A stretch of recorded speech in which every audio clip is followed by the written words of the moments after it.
Oh, I know that sound. It's time for the Beer and News Report. Hi, and welcome to the Beer and News Report. Cheers. How's everyone doing?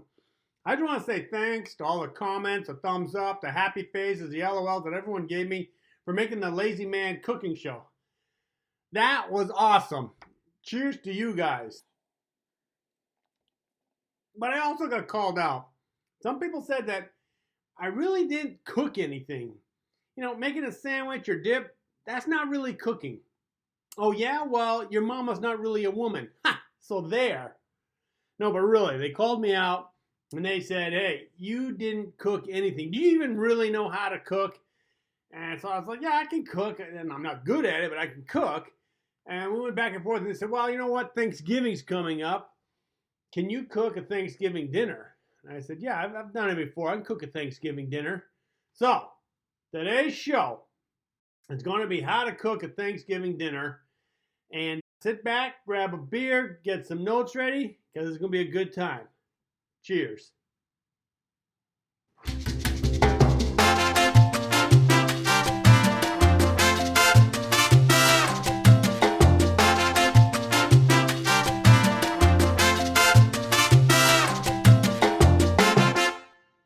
Well, hello there, and welcome to the Lazy Man Cooking Show. So you want to know how I make a Thanksgiving dinner. Well, let's look at all the pieces in a Thanksgiving dinner. First is the turkey. So I use ground turkey. Then there's mashed potatoes and gravy. So here's my mashed potatoes and gravy. Yeah, I use instant. I'm lazy.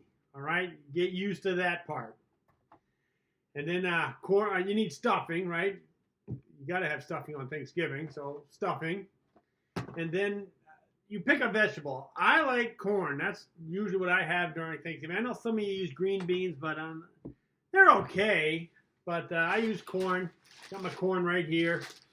And so what we're going to do now is we're going to jump over to the kitchen. And I'm going to show you how I put everything all together. So you'll know how the Lazy Man makes a Thanksgiving dinner for everyone. See you real soon. Okay, here we are in the kitchen. I'm going to get my big turkey dish to show you what you should use. So let's see. Back here. I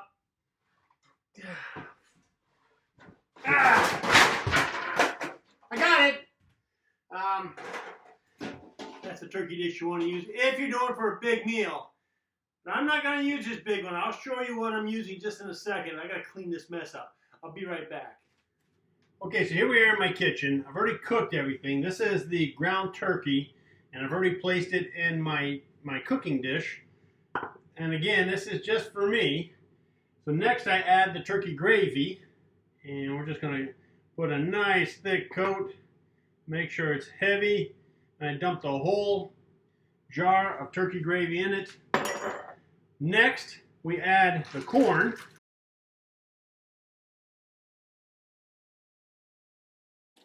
Let's spread that out. Perfect. So, here comes the tricky part, right? Because we need the mashed potatoes in. This is the mashed potatoes. This is the dressing. And what you do is you dump all the dressing into the mashed potatoes. So now, your topping is going to be mashed potatoes with stuffing. Just mix that up, make sure it's nice and even. Let me get in the picture a little here. Time out! I need a beer. I don't know why I put that way over there, but cheers. Alright. So what we're going to do is once we get this all nice and mixed up, so it kind of looks, you know, homogeneous. Perfect. Now, we take the mashed potato stuffing, here, let me go this way. The mashed potato stuffing, and we put it on top. There we go. We're going to cover it up. So I'm going to finish covering this up, and you pop it in the oven for about 20 minutes because you want everything to mix and mingle and be all the same temperature. and you're ready. And it's going to be about 20 minutes at about 300. Not too hot, right? All right, folks. We'll see you in 20 minutes. Okay, this is the final product, fresh out of the oven. Let's give it a shot. Oh, yeah, that looks great. You can fill up your whole plate because it's got everything in it. You don't need anything else. Just keep scooping it in. It doesn't matter.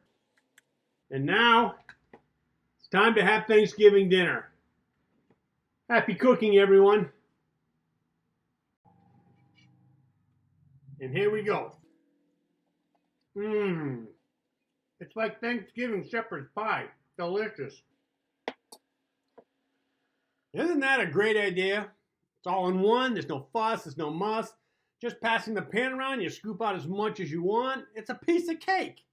And since we're on the subject of cake, is banana bread really bread or is it cake? You know, when my mom made banana bread, she followed the recipe like everyone else. So, your basic standard recipe, it comes out like a loaf of bread. It's kind of brown. And, it's got that healthy taste to it.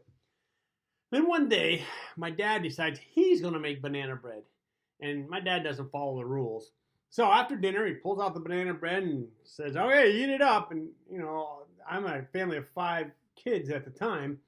And we all just kind of looked at each other going, that doesn't look like banana bread. But he's my dad, so right, I got to take a piece.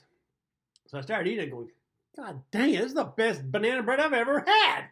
We're all looking around going, yeah, I want 1 second. Keep giving me some more. So finally, when I moved out, I went up to my dad and said, hey, what's that recipe for banana bread? I'd like to make it myself. And so today, I'm going to show you how to make the world's best banana bread. It's so good, your kids will ask for seconds. Are you ready? Yeah. Cheers.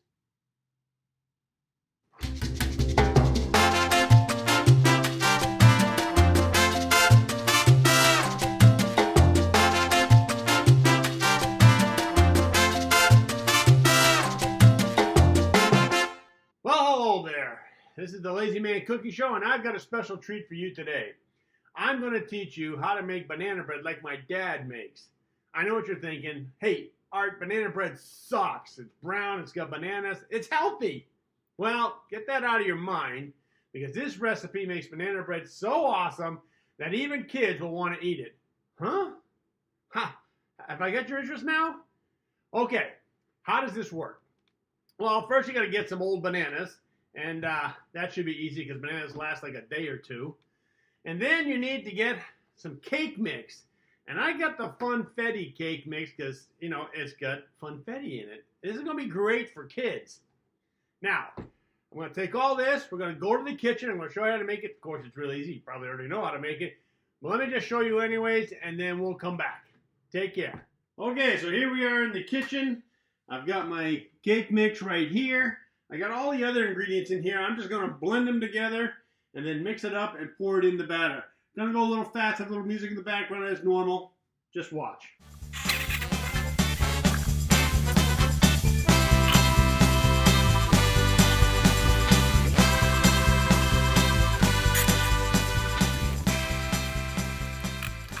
Okay, we're all done, all set. I'm gonna pop it in the oven. We'll come back and try it. It's gonna be great. Well, here it is. Ouch. It's hot still. But that's my cake, my banana bread.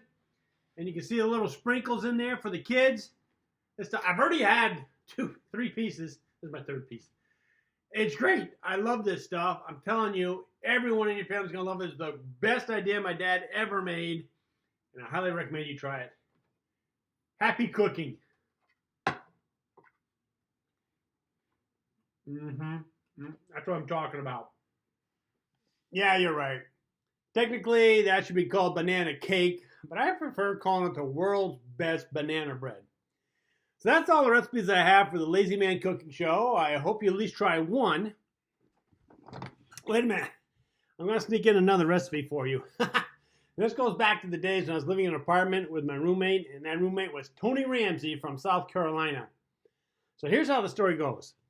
Oh yeah, wait a minute. My mouth's a little parched. Cheers. All right. One night, I was about to make mac and cheese. And normally when I make this, I use the generic brand of mac and cheese. But tonight, I was treating myself. I was using Kraft mac and cheese. And Tony looked at me and said, "Hey, what are you doing?" I said, "Making mac and cheese." And he goes, "That's not real mac and cheese." And I'm like, this isn't the generic brand. This is the good stuff. That's when he grabbed the box out of my hand and threw it away. He said, "I'm going to show you how to make real mac and cheese. That'll blow your mind away. You'll never go back to that box stuff again." So tonight, I'm going to show you that recipe for homemade mac and cheese. And just so you know, I have never bought a boxed brand of mac and cheese since that night. So Tony, wherever you are, here's to you. Cheers.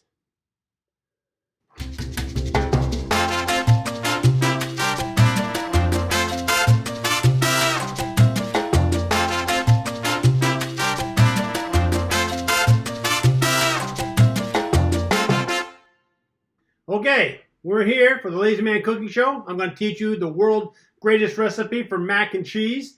You're probably wondering, Art, where are the ingredients? It's in the name, mac and cheese. Do I really need to bring it out? So yeah, I know this doesn't look like beer because I'm having a cider. Close enough. You know, it's got alcohol. Cheers.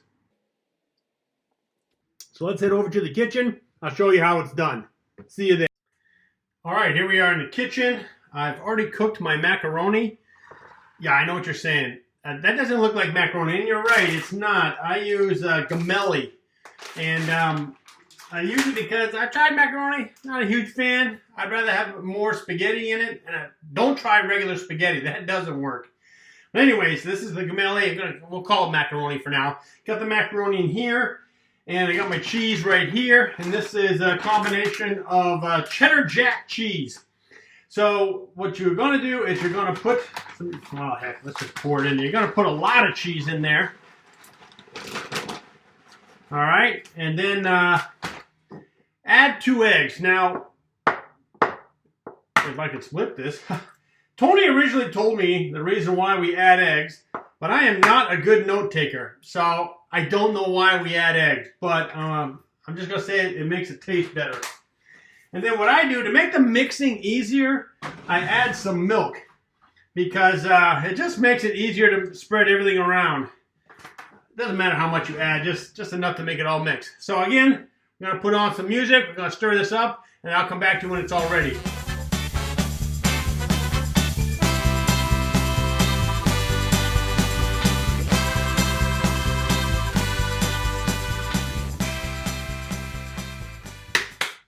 Okay, we're all set. Now I'm going to put it in the dish right here.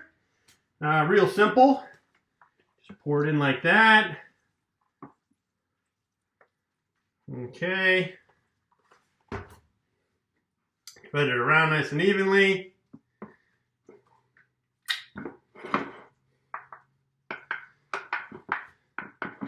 Now, the last trick that we're going to do is you're going to pour in milk until it kind of covers all the mac and cheese. And what I like to do, to give it that little edge of flavor, this is going past Tony's recipe, but I like to put butter on top. Kind of makes it nice and tasty, seals in the flavor. I just put thin slices of butter on top. There. And now we pop it in the oven. See you later. Hey, I got another trick for you. I forgot to bring it up. I have some leftover macaroni and cheese, but I'm going to do a little twist. I cooked up some hamburger. I browned up some hamburger, and I'm going to add it to the mac and cheese. And I call this Mac and Cheeseburger. So go ahead, pour that in. Again, we got to mix it up. And then we pour it in here. Add our milk. Top it off with some butter. All right. Mac and Cheeseburger going in the oven. Hey, sorry. Once it was done, I started eating it. I've already ate like half already. But this is the finished product. And I got to tell you, it's probably terrible for your health, but it tastes awesome. I at least make this once every quarter. But try it. Whether you do the mac and cheese or mac and cheeseburger, doesn't matter. This stuff is just heaven. Cheers. Okay, that was the last recipe for the show. I hope this proves that I can cook and dispels all those rumors that I've been living off beer. And as you can see, my beer is almost empty, so that means we're at the end of the show. If you would like to send me a comment or a topic to talk about, please do it on this email address. Also, if you like the show, please click the like button.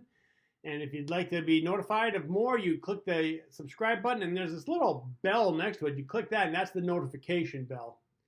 Anyways, I hope you learned something and had fun. And remember, keep your beer cold and your interests hot. Cheers.